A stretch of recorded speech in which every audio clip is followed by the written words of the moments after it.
Hello നമസ്കാരം, പുതിയ വീഡിയോയിലേക്ക് എല്ലാവർക്കും സ്വാഗതം. അപ്പോൾ ഇന്നൊരു അൺബോക്സിങ് വീഡിയോ ആണ്. അപ്പോൾ നമ്മളെ ചട്ടിയും പാത്രങ്ങൾ കണ്ടിട്ടുണ്ടാവും. പിന്നെന്താ വൃത്തിയില്ലാത്ത മാതിരിയൊക്കെ തോന്നുന്നുണ്ടാവും.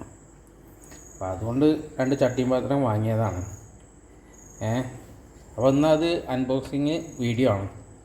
അപ്പോൾ എല്ലാവരും ഒന്ന് ഷെയർ ചെയ്യും, സബ്സ്ക്രൈബൊക്കെ ചെയ്യും. എന്നാലേ ഇനിയിപ്പോൾ അടുത്തത് വാങ്ങാൻ പറ്റുള്ളൂ. യൂട്യൂബിൽ നിന്ന് കിട്ടുന്നത് വാങ്ങിയത് ഞാൻ പറയാം.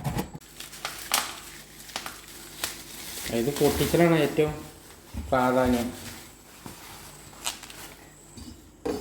ഈ സാധനം ഇങ്ങനെ വെക്കുമ്പോൾ ഇങ്ങനത്തെ സാധനം കവർ കിട്ടിക്കഴിഞ്ഞാൽ ആദ്യം കൊണ്ട സാധനത്തിനല്ല ഇങ്ങനെ നെക്കി പൊട്ടിച്ചാനൊക്കെ എല്ലാവർക്കും തോന്നുക അല്ലേ? അതൊരു മജ വേറെ തന്നെയാണ്.